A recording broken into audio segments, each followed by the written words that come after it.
Grands travaux à la patinoire Charlemagne, fermée jusqu'en septembre. À Villeurbanne, on cherche des assesseurs pour tenir les bureaux de vote dimanche. Enfin, une nouvelle salle d'escalade de bloc dans le 8e arrondissement. L'image du jour, celle de la patinoire Charlemagne en plein chantier. Là, on est en train de casser la dalle froide. Donc cette dalle froide, c'est elle qui produisait le froid. Il y aura un autre chantier qui va se passer dans les locaux techniques. On va remplacer l'ensemble des installations techniques, les pompes, les groupes froids, les armoires électriques, tout ce qui participe à la production de froid. On change des menuiseries qui étaient simple vitrage, qui devaient dater de la construction. On va les remplacer pour avoir des menuiseries isolantes. Construite en 1969, la patinoire avait connu des travaux dans les années 90, mais une rénovation d'envergure était devenue indispensable.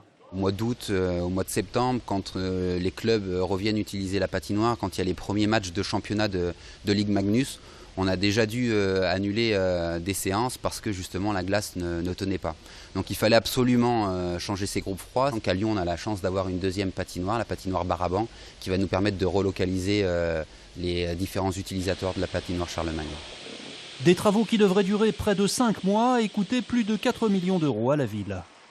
Il est prévu que la patinoire réouvre à la fin du mois de septembre pour que les premiers matchs de Ligue Magnus puissent s'y jouer, pour que les clubs qui reprennent leur saison pareil à la fin du mois de septembre puissent venir réutiliser la patinoire et que nos écoles qui utilisent en nombre cette patinoire puissent également revenir au début de la rentrée scolaire.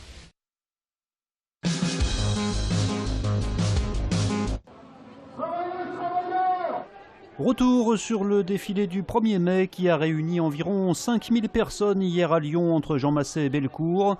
La CFDT et FO ayant organisé chacune leur propre cortège. Une fête du travail marquée bien sûr par le dilemme du vote pour le second tour. De toute façon, voilà, c'est ça. Mon choix, c'est surtout pas Le Pen. Macron annonce déjà qu'il fera une loi travail 2 en s'attaquant au code du travail et qu'il la passera par décret. Je pense que pour le monde du travail, quoi qu'il se passe dimanche, ça ne sera pas bon pour les salariés. C'est d'abord non à Le Pen. L'enjeu du vote, c'est effectivement de faire barrage au Front National, parce que c'est hors de question entre un Macron contre qui on se battra dès qu'il sera élu, parce qu'on a des valeurs à défendre et des acquis à préserver.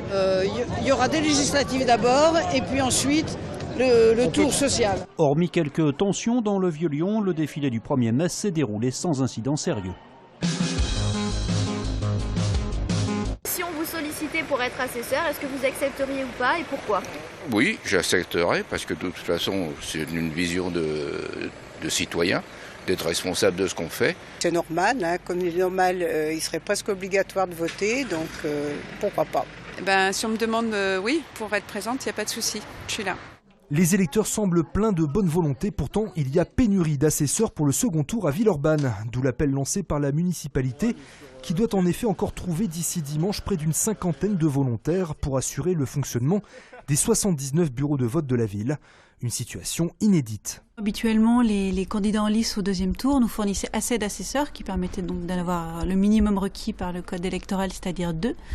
Cette fois-ci, on est face à un cas un peu particulier puisque les 2 candidats en lice sont des candidats qui n'ont pas l'habitude de fournir autant d'assesseurs que les partis plus traditionnels. Donc on se retrouve effectivement face à une pénurie d'assesseurs, entre guillemets. Pour être assesseur citoyen, 2 conditions, être inscrit sur les listes électorales à Villeurbanne et être disponible de 7h45 à 23h le dimanche. C'est assister le président du bureau de vote, c'est-à-dire que le président fait voter, l'assesseur l'aide en vérifiant la présence de l'électeur sur la liste d'émargement et ensuite en estampillant la carte électorale avec le tampondateur. Le fait qu'un bureau ne soit pas complet et ne comporte pas 2 assesseurs est un cas de recours ou en tout cas une possibilité d'annulation du scrutin.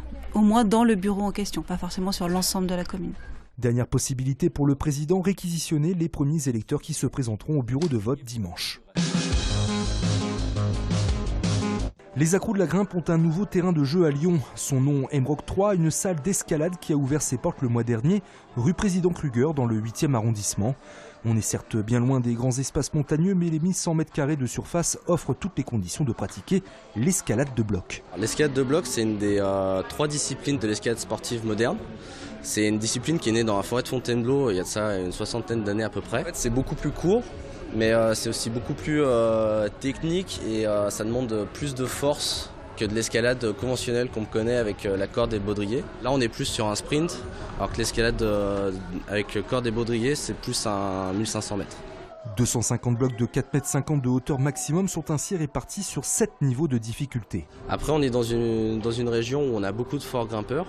Donc ici on va vraiment du néophyte complet qui n'a jamais mis une paire de chaussons de sa vie à des grimpeurs d'équipe de France et de classe internationale. Parmi les confirmés, Bastien, membre de la Fédération française d'escalade, qui se réjouit de voir se développer des salles de ce type ces dernières années. L'escalade a beaucoup évolué, les salles d'escalade ont aussi beaucoup évolué et maintenant d'avoir des outils comme ici c'est vraiment dément pour s'entraîner.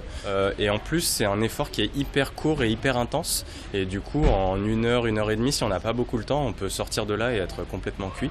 Et du coup ça c'est vraiment sympa, cette impression de se donner à fond sur 2 ou 3 mouvements, c'est vraiment bon. Et comme il n'y a pas d'âge pour faire le mur, la pratique de l'escalade de bloc est accessible dès 3 ans.